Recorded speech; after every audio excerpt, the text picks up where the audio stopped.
ಅವ್ರು ಎಂಟ್ರಿ ಆಗ್ತಿದ್ದಾರೆ ಅಂದ ತಕ್ಷಣ ಅವ್ರ ಲುಕ್ಕೇ ಚೇಂಜ್ ಆಯಿತು. ಈಗ ಕರಾವಳಿಗೆ ಎಂಟ್ರಿ ಆಗಿ ಕೆಲಸ ಮಾಡಾಯಿತು. ಮಿತ್ರ ಅವರ ಲೈಫ್ ಸ್ಟೈಲಲ್ಲಿ ಏನೆಲ್ಲ ಬದಲಾಗ್ಬೋದು ಅಂತ ನಿಮಗೆ ಅನಿಸಿದೆ ಸಿನಿಮಾದಲ್ಲಿ ಕಾಣಿಸ್ಕೊಂಡಿರೋದು? ಕರಾವಳಿಗೆ ಲುಕ್ ಚೇಂಜ್ ಆಯಿತು ಸರ್. ಕರಾವಳಿ ರಿಲೀಸ್ ಆದ್ಮೇಲೆ ನನ್ನ ಲಕ್ಕು ಚೇಂಜ್ ಆಗ್ಬೋದು ಸರ್. ಇರ್ಲಕ್ ಸರ್, ಯಾಕಂದ್ರೆ 30 ವರ್ಷದ್ದು ಅದಾಗಲಿ ಲಕ್ ಚೇಂಜ್ ಆಗಿ. ನಾನು ಒಂದು ವಿಷಯ ಸ್ಪಷ್ಟಪಡಿಸ್ತೀನಿ. ನನಗೆ ಈ ಕಾರ್ಯಕ್ರಮಕ್ಕೂ ಮುಂಚೆ ಆದ ವಿಚಾರದಲ್ಲಿ ನನಗೆ ವಿಷಾದ ಇದೆ. ಪ್ರಜ್ವಲ್ ಅವರು ನನ್ನ ತುಂಬ ಆತ್ಮೀಯ ಸ್ನೇಹಿತರು, ನನ್ನ ಫ್ಯಾಮಿಲಿ ಫ್ರೆಂಡು ಕೂಡ. ಈ ವಿಚಾರ ನನಗೆ ಗೊತ್ತಿದೆ. ನಿನ್ನೆವರೆಗೂ ಕೂಡ ಅವರು ಇನ್ಸ್ಟಾಗ್ರಾಮಲ್ಲಿ ಅವರು ಪೋಸ್ಟ್ ಮಾಡ್ತಾ ಬಂದಿದ್ದಾರೆ ಇವತ್ತು ರಿಲೀಸ್ ಇದೆ ಅನ್ನೋದನ್ನು. ನಾನು ಅವ್ರನ್ನ ಎಕ್ಸ್ಪೆಕ್ಟ್ ಮಾಡಿದ್ದೆ.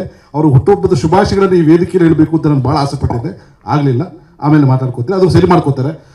ಗುರುದತ್ ಅವರು ಭಾಳ ಬುದ್ಧಿವಂತರಿದ್ದಾರೆ, ಭಾಳ ಪ್ಲ್ಯಾಂಡ್ ಇದ್ದಾರೆ. ಪ್ರಜ್ವಲ್ ಅವರು ಕೂಡ ಸಿನಿಮೋತ್ಸವ ಭಾಳ ಜೋರಾಗಿದೆ. ಇದು ಕರಾವಳಿ ಮೇಲೆ ತುಂಬ ಹೋಪ್ಸ್ ಇದೆ. ಗೊತ್ತಿಲ್ಲ ಸರ್ ನನಗೆ. ಇದು ಮೋಸ್ಟ್ಲಿ ಅವ್ರಿಗೆ ಗೊತ್ತಿರ್ಲಿಕ್ಕಿಲ್ಲ.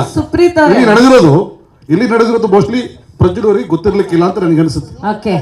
ಗೊತ್ತಿಲ್ಲ, ಇರ್ಬೋದು, ಇರ್ಬೋದು, ಸಮಸ್ಯೆಗಳಿದ್ದೇ ಇರ್ತವೆ ಎಲ್ರಿಗೂ. ಶಾರದಾ ಅವರೇ, ಒಂದು ನಿಮಿಷ. ನಾನು ಡಬ್ಬಿಂಗ್ ವಿಚಾರಕ್ಕೆ ಬಂದಾಗ ನಾನು ಮಂಗಳೂರಲ್ಲೇ ಓದಿದ್ದು. ತುಳು ಚೆನ್ನಾಗಿ ಮಾತಾಡ್ತೀನಿ, ಕೊಂಕಣಿ ಚೆನ್ನಾಗಿ ಮಾತಾಡ್ತೀನಿ. ಬಹುಶಃ ಒಂದು 6 ದಿವಸ ಈ ಸಿನಿಮಾಗೋಸ್ಕರ ನಾನು ಡಬ್ ಮಾಡಿದ್ದೀನಿ. ಡಬ್ಬಿಂಗ್ ಮಾಡಿ ತುಂಬ ಚೆನ್ನಾಗಿತ್ತು. ಮಿತ್ರ ಸರ್, ಗುರು ಸರ್ ಕಳಿಸ್ತಾರೆ. ಬೆಳಗ್ಗೆ ಒಂದು ಫೋನ್ ಬರುತ್ತೆ, ಮಿತ್ರ ಸರ್ ಫ್ರೀ ಇದ್ರೆ ಒಂದು 1 hour ಬರ್ಬೋದಾ, ಯಾಕೋ ಮಿಸ್ ಹೊಡಿತಾ ಇದೆ ಅಂತ. ನನ್ನ 163 ಸಿನಿಮಾದಲ್ಲಿ ನಾನು ಪಟ್ಟಂಥ ಶ್ರಮ, ನನಗೆ ಆ್ಯಕ್ಟಿಂಗೇ ಗೊತ್ತಿಲ್ವೇನೋ, ನನಗೆ ಡಬ್ಬಿಂಗೇ ಬರಲೇನೋ ಅನ್ನೋ ಮಟ್ಟಕ್ಕೆ ನನಗೆ ಕೆಲಸ ಕೊಟ್ಟಿದ್ದಾರೆ. ರಾಜ್ ಶೆಟ್ರು ಎಂಟ್ರಿ ಆದರು.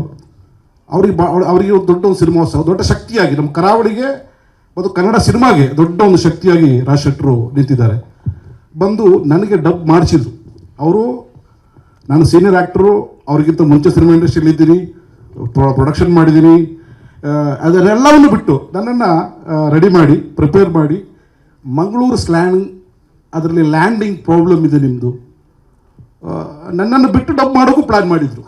ಮಿತ್ರವರು ಸೂಟ್ ಆಗ್ತಾ ಇಲ್ಲ, ಮಿತ್ರವ್ರ ವಾಯ್ಸು ಕೂಡ ಇದಕ್ಕೆ ಸೆಟ್ ಆಗ್ತಾ ಇಲ್ಲ.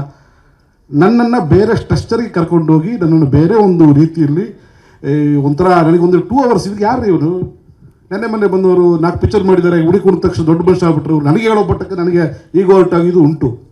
ಆಚೆ ಹೋಗಿ ಸ್ವಲ್ಪ ಸಮಾಧಾನ ಮಾಡಿಕೊಂಡು ಕಾಫಿ ಕುಡ್ಕೊಂಡು ಏನೆಲ್ಲ ಮಾಡಿದ್ದೀನಿ, ಇದು ಒಂದು ಮಾಡಿಬಿಡೋಣ, ಸರೆಂಡರ್ ಆಗಿಬಿಡೋಣ ಅಂತ ಲಿಟ್ರಲಿ ಸರೆಂಡರ್ ಆದೆ. ಸರೆಂಡರ್ ಆದಮೇಲೆ ನನ್ನ ಡಬ್ಬಿಂಗ್ ನಾನೇ ಡಬ್ ಮಾಡಿದ್ದು ಅಂತ ಅಷ್ಟೋ ಮಟ್ಟಿಗೆ ಸಿನಿಮಾ ಚೆನ್ನಾಗಿ ಬಂದಿದೆ.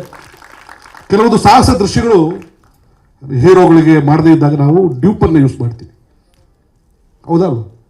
ಡ್ಯೂಪ್ ಬಂದು ಫೈಟ್ ಮಾಡ್ತಾರೆ. ಕೆಲವು ಭಾಷೆ ಸೂಟ್ ಆಗದೇ ಇದ್ದಾಗ ಡಬ್ ಮಾಡೋದ್ರಲ್ಲಿ ತಪ್ಪಿಲ್ಲ, ನಿರ್ದೇಶಕರ ಕಾಲ್ ಅಂತ ನಾನು ಅನ್ಕೋತೀನಿ. ನನಗೆ ಅನಿಸುತ್ತೆ, ನಟನಾಗಿ ನನಗೆ ಅನಿಸುತ್ತೆ ಅದು.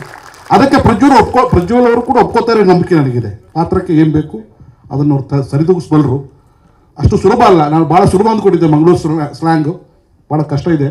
ಅದು ಶೆಟ್ರ್ ಮೂಲಕ ಕಲಿತು. ಶೆಟ್ರ್, ಥ್ಯಾಂಕ್ ಯು ವೆರಿ ಮಚ್. ತುಂಬ ಅದ್ಭುತವಾಗಿ ನನಗೆ ಒಂದು ಡಬ್ಬಿಂಗ್ ಆ ಸ್ಟೈಲನ್ನು, ಈಗಿನ ಟ್ರೆಂಡನ್ನು ನನಗೆ ಕಲಿಸ್ಕೊಟ್ಟಿದ್ದಕ್ಕೆ ಥ್ಯಾಂಕ್ಸ್ ಹೇಳ್ತೀನಿ. ಕರಾವಳಿಯಲ್ಲಿ ನನ್ನನ್ನು ಬಳಸ್ಕೊಂಡಿದ್ದಕ್ಕೆ, ಕರಾವಳಿಯಲ್ಲಿ ದೊಡ್ಡ ಒಂದು ಒಳ್ಳೆಯ ಸಿನಿಮಾ ಅದರಲ್ಲಿ ನಾನು ಇರೋದಕ್ಕೆ ನಾನು ಭಾಳ ಹೆಮ್ಮೆ ಇದೆ. Thank you Gurudutt sir, thank you KVN, thank you producers, thank you ನಮ್ಮ ಕ್ಯಾಮ್ರಾಮನ್, ಎಕ್ಸ್ಟ್ರಾರ್ಡಿನರಿ ಕ್ಯಾಮ್ರಾ ವರ್ಕ್, ಇಡೀ ಟೀಮಿಗೆ ನಾನು ಥ್ಯಾಂಕ್ಸ್ ಹೇಳ್ತೀನಿ. Thank you very much.